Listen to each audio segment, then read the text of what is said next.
This is what a $25 computer looks like in 2021. A used, small form factor desktop whose performance exceeds any school computer I've ever laid eyes on. A few weeks ago, I discovered that Goodwill actually has an online store with auctions, with powerful, fully tested systems selling every day.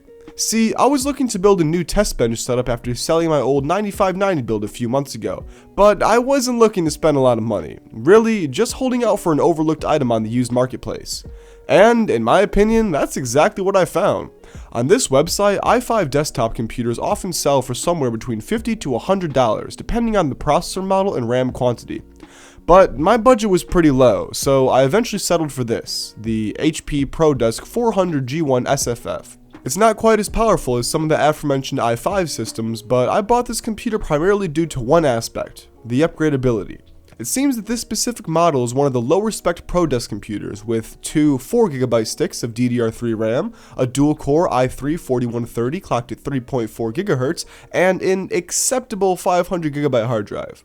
However, it can officially support up to 16GB of RAM in an i7-4770, with some users cramming a 4790S inside instead. This is perfect for what I need, with plenty of processing power that shouldn't bottleneck most of the ancient bits of hardware I cover on this channel. Another thing I'll be sure to upgrade is the graphics in this system, as this one came with the Intel HD 4400, a rather unimpressive iGPU. Due to its small form factor, I can't throw in a full-size GPU, but I have a few extra ATX cases I'll eventually transplant it into. First thing I noticed about the computer when I opened up the box was its unique scent. I didn't really notice it at first, but after ripping off the side panel, it became hard to overlook. So I took the liberty of dusting out its interior and reapplying thermal paste to the CPU. Honestly, it wasn't all that dirty, and I think cleaning it out was more of a placebo effect than anything else. Regardless, after its cleansing, I booted into Windows and was actually kinda disappointed. Initial installations didn't feel nearly as quick as I expected them to be, and even general OS usage suffered at times. I did not expect this, but a quick check in Task Manager confirmed the worst. Windows 10 was running background updates. But I don't blame it for doing so, because somehow the copy of Windows 10 on this computer was out of date by 3 years. That's right, this was a 2018 version of Windows 10. Wow! Given this, I kinda just let the computer update for a while and installed a few programs in the meantime. But after Windows was finally up to date, the computer ran very well, more or less. The processor was doing great, and the 8GB of RAM was nowhere near full utilization, which just leaves the hard drive. I can't tell if it's a slow drive or I've simply gotten used to modern SSDs, but whenever I check Task Manager, it seems that the disk always had the highest utilization percentage, even after installs and updates had been completed. But although it was the OS bottleneck, it wasn't a severe detriment to the system, just holding it back from its usage being flawless. It's something that I'll definitely upgrade down the line. Still, to try and give the poor old hard drive a break, I defragged it after installations finished, disabled automatic Windows updates, and finally turned off the built-in antivirus. And that's about it for the setup of this computer. Performance was very good after letting up the hard drive's auto load, but can this 8-year-old computer game? Well, it depends. For the first game, I wanted to set the bar high, and hopped into some Dirt Rally. Considering that this game was released back in 2015, its performance is none too shabby. Initially, the game defaulted to 720p with a mixture of medium and low settings, but I decided to hike up the resolution to 1080p and drop the settings to as low as possible. With this configuration, the average frame rate of the built-in benchmark was an impressive 50 FPS. This genuinely surpassed my expectations, but contributed to my overconfidence when I decided to run PlayerUnkowns Battlegrounds. In the main menu, the frame rate was really good and provided a great experience while decreasing the resolution to 720p with all settings at lowest and render scale set to 70%.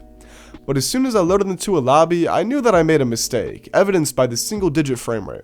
When I jumped from the dropship, the FPS plummeted further, and it wasn't long before the game crashed. I think this was the computer's way of telling me that it wouldn't stand for much more of my abuse. Afterwards, I tried a slightly less demanding game, Far Cry 4. I would say that this is almost playable, with an average frame rate of 20 FPS and a resolution of 800 by 600 with all the lowest settings. At least it was a good demonstration of a GPU bottleneck. But if you're really committed to playing the game, I'm sure you could squeeze out a few extra frames with some dinking around in the config files. I then moved on to 2014's Insurgency, my favorite first-person shooter for lower-end systems. Initially, the game defaulted to a mixture of low, medium, and high settings with a resolution of 1080p, which I left it at. This resulted in an average frame rate of 33 FPS. completely playable, but personally, I would lower the settings a bit more if looking for a competitive experience. Next up is everyone's favorite block game, Minecraft. This was one of the few games where performance was bottlenecked by the CPU rather than the integrated graphics, as loading in new chunks would produce noticeable momentary freezing. With 12 rendered chunks, the average frame rate was 40, but wasn't even remotely smooth. Luckily, after lowering this down to 7 chunks, gameplay felt much better. For both instances, all graphical options were at their highest in a resolution of 1080p. After Minecraft was another disappointing test, Rocket League.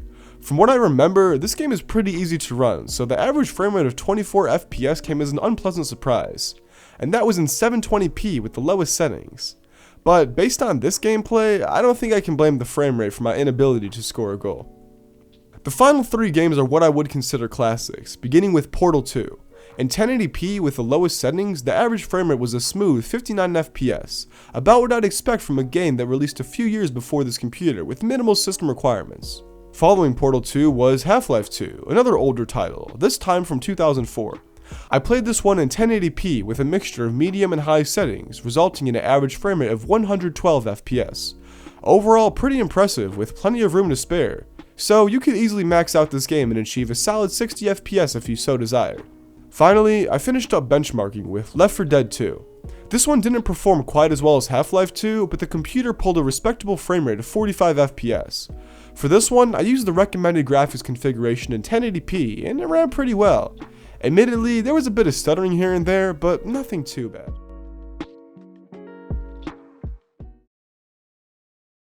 So, that's how a $25 computer holds up 8 years after its initial release. Not bad at all. It seems that in most benchmarks, the bottleneck is either the integrated graphics or the RAM, both of which are easily upgradable. I already have a GT 730 lying around that I can throw into this system, but I'm going to have to order 16GB of RAM off of eBay if I want to further increase performance. But even in its current state, this computer holds up and can easily be used as a daily driver for someone who doesn't need anything too powerful for their daily workload. I'm surprised that this thing even ended up on Goodwill, as it's still quite capable and wouldn't have been too difficult to sell on the used market. But whatever, I'll take a deal like this any day of the week. Oh, and someone made this a while back in the JNet Discord with my old logo. This really is fitting for the hardware abuse that occurs on this channel. Wait, what's that? You're not on the Discord? Well, feel free to join. There's a link in the video's description to the server where we talk about all sorts of tech and non-tech related subjects. Regardless, thank you for watching and I hope you enjoyed the video. If you have any questions or related comments, then leave them below and I'll be sure to respond to it. While you're at it, consider subscribing or leaving a like because it helps me out and I'm trying to get monetized. But that's about it. Have a great day. Bye.